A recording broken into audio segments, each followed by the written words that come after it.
Non, en fait, nos prisons sont pratiquement des boîtes, moi j'appelle ça, j'ai déjà dit, j'ai eu l'occasion de le dire, c'est quand même dommage quand on incarcère quelqu'un, l'idée qu'il change.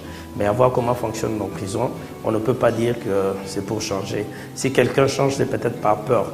Mais seulement, il faudrait que les gens soient convaincus. Dans nos prisons, on entre type pickpocket, on en sort bandit des grands chemins. On entre innocent, on en sort révolté. Aucune politique alors pour arriver à changer les gens, rendre les gens responsables. Quand on mélange déjà des brigands, des innocents, des trucs, tout le monde est mélangé, c'est-à-dire que trop facilement, celui qui est allé braquer une banque va raconter ça à celui qui a volé un stylo, et celui qui a volé un stylo cherchera à braquer une banque demain. Il n'y a rien, il n'y a aucune politique d'insertion et de réinsertion dans la société et du changement. Ça, c'est vraiment dommage. Alors, vous comprenez que quand on arrête quelqu'un, le lendemain, il rentre et tout ça, ce n'est pas correct.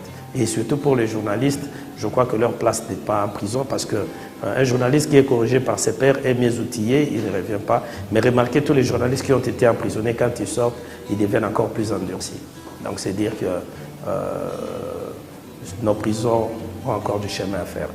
C'est vraiment des boîtes à mouvoir, ce sont des couloirs de mort plutôt que des centres pénitentiaires et des rééducations.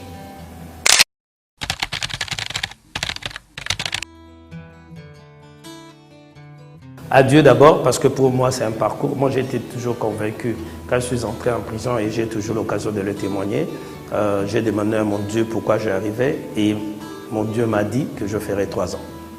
Ça, ils m'ont dit comme 1, 2, 3, après tu sortiras et puis on verra, et je fais 3 ans. Donc pour moi c'est symbolique. Ma libération, je la dois à Dieu d'abord. Et puis au peuple congolais. Peuple congolais, pourquoi? Parce que je suis sorti par une amnistie. Amnistie, c'est le pardon du peuple. Le peuple qui a été représenté par ses députés, par ses élus, qui ont eu à signer au nom du peuple, et ils m'ont pardonné, ils m'ont libéré. Donc merci au peuple congolais.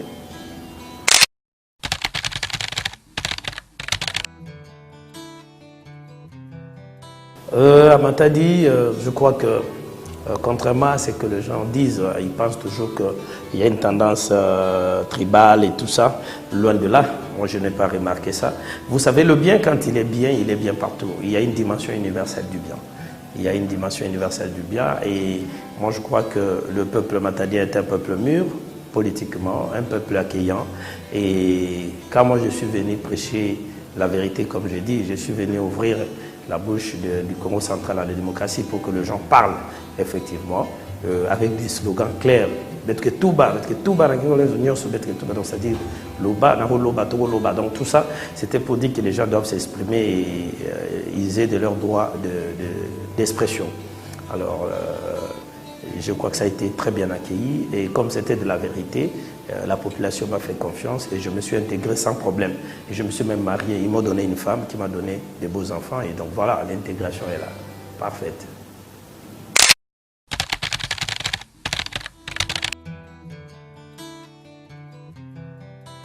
Non, c'est une population, comme je disais, assez mûre politiquement, une population assez accueillante. Et je crois que cette population va continuer à faire de Matadi, à faire de la province, parlons de Matadi, donc une ville assez cosmopolite, accueillante, tout le monde, tout Congolais, tout étranger, ou tous ceux qui ont choisi Matadi comme seconde ville, de pouvoir vivre en paix. Et ça, c'est déjà fait. Et je sais que pour le moment, Matadi se développe, Matadi avance et les Matadiens sont vigilants. Et je leur demanderai de rester toujours vigilants, d'aimer toujours la vérité et de pouvoir travailler sérieusement pour le développement de la ville, pourquoi pas pour le développement du Congo central.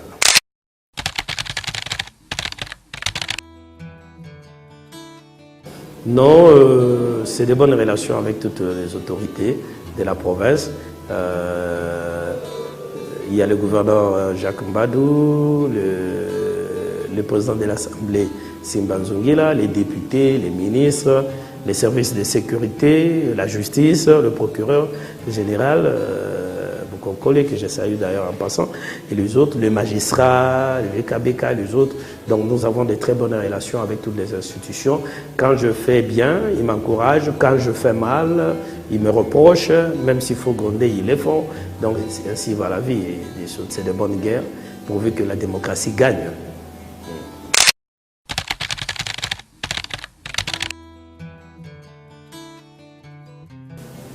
Moi, je suis convaincu, j'ai une perception de la politique qui est claire et simple. C'est-à-dire dire vrai, gérer vrai, et là où être transparent, là où on voit qu'on ne peut plus, on ne sait rien faire, on dit clairement au peuple, voilà, on dit la vérité au peuple, je n'ai pas pu faire ceci à cause de cela, je peux faire ceci ou je dois faire ceci et rendre compte par rapport à cette politique.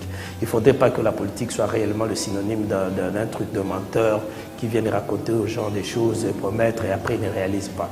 Moi je crois qu'on peut faire la politique autrement, qui gérer une cité avec toute modestie et puis pourquoi pas ensemble avec la population, c'est-à-dire connaître l'air déshydratat, une politique où les dirigeants sont au-dessus, en déphasage avec les réalités de la population.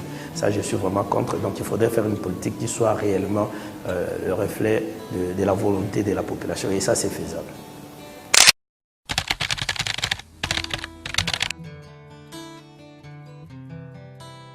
L'image du politicien congolais que j'ai maintenant, c'est les politiciens jouisseurs. C'est des politiciens jouisseurs, un peu insoucieux de la misère du peuple. Et ça, c'est dommage. Et c'est cette image qu'il faudrait changer. Et voilà pourquoi moi, j'appelle toujours au renouvellement de la classe politique. Les autres, les aînés, je ne jette pas des dévolus sur eux, mais je crois qu'ils ont fait leur temps, ils ont fait aussi leurs preuves. Nous les remercions pour tout ce qu'ils ont eu à faire. Mais il est grand temps aussi de passer le flambeau pour que les nouvelles énergies entrent dans cette politique et essayent d'avancer le pays vers son développement.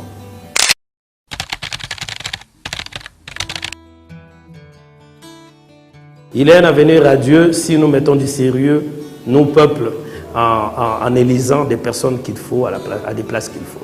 Et parce que nous avons toutes les ressources nécessaires pour développer ce pays. Mais dès lors que le peuple congolais restera rêveur, suiviste, à ce moment-là, nous risquons d'avoir un pays imagé par un gros éléphant qui ne sait pas se réveiller et tout le monde vient se servir.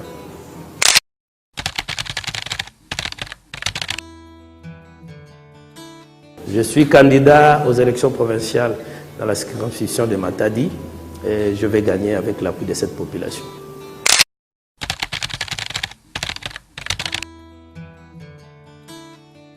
Parce que c'est une ville qui m'a porté pendant mes joies, pendant mes souffrances, pendant mon emprisonnement, et une ville qui m'a fait confiance. Aujourd'hui, quand vous allez vous poser la question, même aux petits-enfants qui est parti par là, on vous dit il est là, il est là.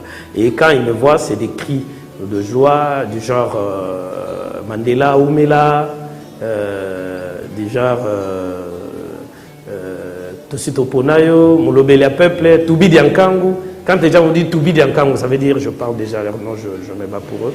Voilà une ville qui sait reconnaître, c'est bien, moi je crois que c'est déjà une ville qui me fait confiance et c'est une confiance que je me dois de ne pas trahir.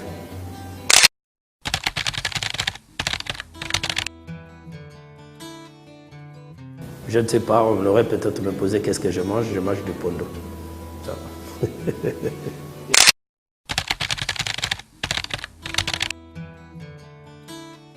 Non, moi je suis content et je vous encourage. C'est toujours important, on a toujours le temps de parler, de discuter des autres, on n'a pas toujours le temps de faire un point et dire un peu son parcours, de l'envers, qu'est-ce qu'on fait. Et beaucoup de gens ne nous connaissent pas tellement. Et c'est toujours important de donner l'occasion aux gens de dire leur parcours, comment ils ont vécu. En peu de temps, on dit beaucoup de choses et c'est bien fait. Moi, je vous encourage et je sais que si vous mettez du sérieux dans cette émission, ça vous rapportera gros.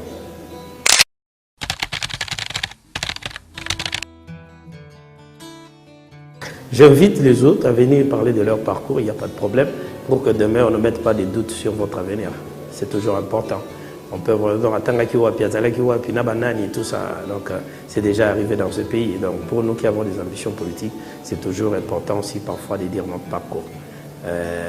J'encourage donc les politiciens et tout ça à venir ici et toute la population. Pourquoi pas des gens à venir participer à l'émission, de donner aussi leur parcours. C'est toujours important et ça fait du bien.